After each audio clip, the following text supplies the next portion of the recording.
लेकिन just for the record, to keep it for myself and reflect on it when I'm hopefully doing better.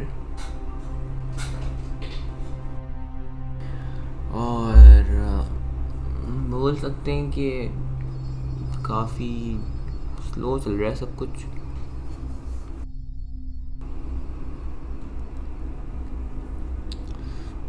Well, I am gonna keep it short, simple.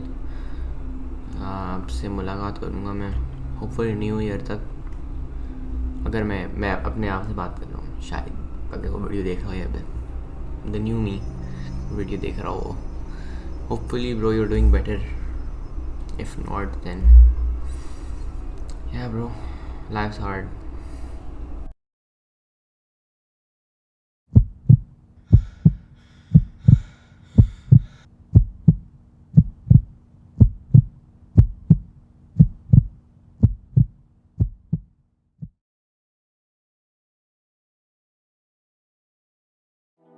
शायद तुझसे ख्वाबों में मिलूं, क्या करूं इन यादों से अब लड़ूं. मैं अंदर से मर चुका अब कैसे जीऊं. वामियत ने क्या क्या मैं छुपाता फिरूं. घुट रहा हूँ भीड़ में जीने तो दो.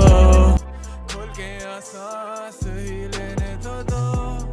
तरसे घूंट के तुम पीने तो दो.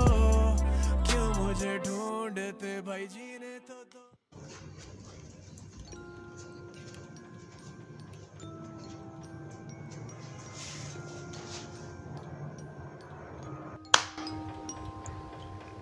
ये कहानी मुबर्रिखा 23 जुलाई सन 2021 से शुरू होती है. ये कहानी एक चलती हुई बस की तरह है, हिलती जुलती है और आगे की जानने अनजाने का कुछ पता नहीं.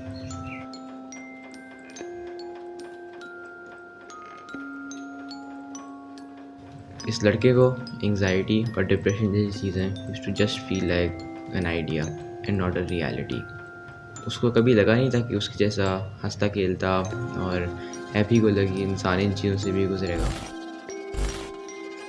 एग्ज़ाम्स के दिनों उसके दोस्तों को हर वक्त एंजाइटी के इश्यूज़ रहते थे कि हम पास करेंगे, लेकिन वो सिर्फ उन पर हंसता था.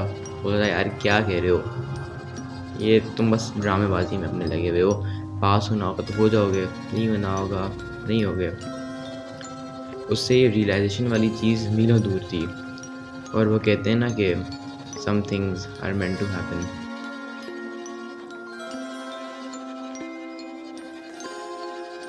इन दिनों ये लड़का गिलगित में था और एकदम से ही इसको सब कुछ बुरा लगने लगा.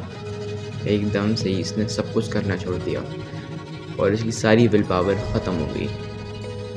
इसकी सारी motivation just got replaced by demotivation. इस लड़के को कुछ दुनिया करके दिखाना था और जिन भी लोगों ने इसको अंडर एस्टिमेट किया है उनका मुंह बंद करवाना था. लेकिन knowing on the other side कि he doesn't qualify for such stuff और उसके पास अभी सही रिसोर्सेज भी नहीं है, it didn't help. It just made everything worse. जिस बंदे को खाना देखती खुशी हो जाया करती थी उसने अब खाना छोड़ दिया था. इस लड़के को आप गेम खेलने से मना कर दो कि बेटा आप थोड़ी देर गेम छोड़ दो, थोड़ी पढ़ाई कर लो, ये आग बबूला हो जाया करता था. उसने अब गेम खेलना छोड़ दिया था. ऐसा लड़का जिसके अंदर हमेशा एनर्जी रहती थी और हमेशा कुछ करने के लिए तैयार था, वो सारी एनर्जी ख़त्म हो गई थी. कभी कभी तो वो वॉशरूम में छुप छुप के रोता था कि घर वालों को परेशानी महसूस नहीं हो.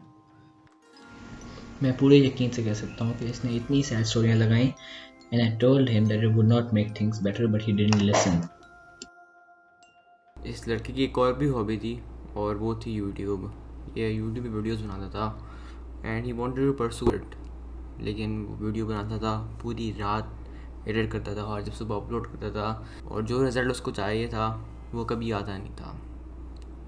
वो रोज़ अपना कंटेंट अच्छा करने की कोशिश करता था और कभी कभी तो शीशे के सामने 3-3 घंटे खड़े होकर बस एक ही शॉट को परफेक्ट करने की कोशिश करता था. वो बोलते हैं ना कि सब्र का फल मीठा होता है, लेकिन इसके लिए वो फल अभी तक आया नहीं था. He started distancing himself from everyone. यार बंदा कॉल ही उठा दे, तो मैं सुबह से कॉल कर रहा हूँ. He also felt like everything was sinking.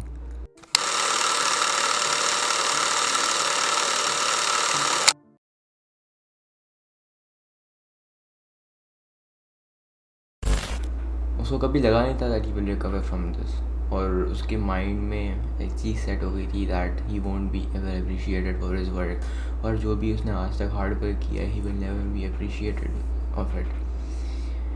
और उसने बस अपने से वादा किया था that he will leave YouTube, leave all of his hobbies because he never gets appreciated for the stuff he has done.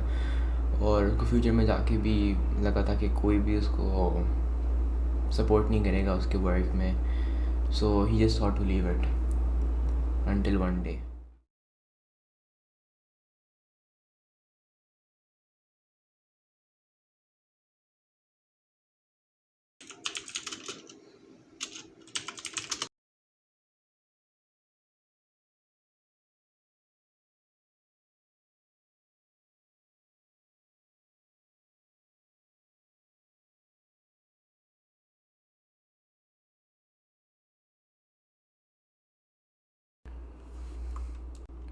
But looking at all of those comments did give him hope, and there is always light at the end of the tunnel. वो उसने कहीं पढ़ा था.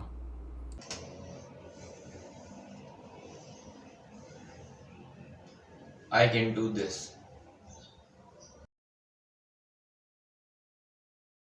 लेकिन कराची का लौंडा है और काम 25 है, तो इतनी आसानी से थोड़ी ना हार मानेगा.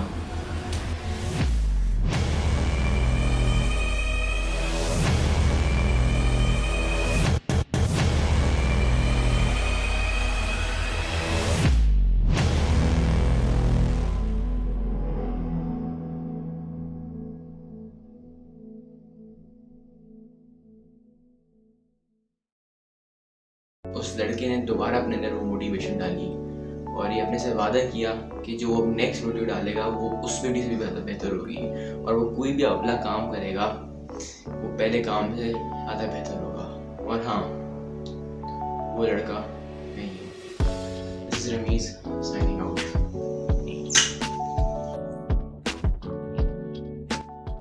Hello ji, I hope you enjoyed this video. ये वीडियो टाइम इसलिए लग गया इसको बनाने में क्योंकि I step out of my comfort zone, और थोड़ा टाइम लगा क्योंकि मैंने ऐसे पहले कंटेंट कभी बनाया नहीं है. So I hope you enjoyed this video. अगर आपको अच्छी लगी हो मुझे कमेंट्स में बताइएगा. अगर आपको ऐसी हाई क्वालिटी कंटेंट देखना है तो मैं ज़रूर बताइएगा. खैर, एक बात मुझे करनी थी कि जो हमारी सोसाइटी है ना, इसके अंदर एक बुरी बात जो मुझे लगती है वो है कि सारों को बोला जाता है कि आप रेस भागो, लेकिन असलियत के अंदर आपको मैराथन भागनी चाहिए. सीन ये है कि अगर आप जैसे कहीं काम करते हो और आपके बॉस ने आपको बोला हो कि सारे लोग जा सकते हैं 9 बजे, लेकिन अगर आप 11 बजे तक स्टे करोगे, थोड़ी और शिफ्ट लगा लोगे, तो आपको ये बेनिफिट्स मिलेंगे. लेकिन सारे लोग चले जाते हैं कि भाई हमें घर पर जाके रिलैक्स करना है और जाके हमें और कुछ और भी काम करने हैं हमारे घर जाके, तो वो सारे चले जाते हैं 9 बजे. लेकिन आप बैठो 11 बजे तक, क्योंकि it will help you in the long run and be different from others. यही नहीं है कि बस आप सबके साथ चलो, you can stand out from the crowd. तो बस मुझे यही बोलना था कि अगर सारे रेस भागते हैं आप मैराथन भागो, क्योंकि रेस के अंदर आपको ज़्यादा तेज़ भागना होता है, थोड़ा शॉर्ट डिस्टेंस होता है, लेकिन मैराथन के अंदर आपको ज़्यादा काम करना होता है और टाइम आपका लिमिटेड होता है. लेकिन काम जो आपको ज़्यादा किया है ना, it will help you in the long run. So with that being said, this is Ramesh signing out. Allah Hafiz.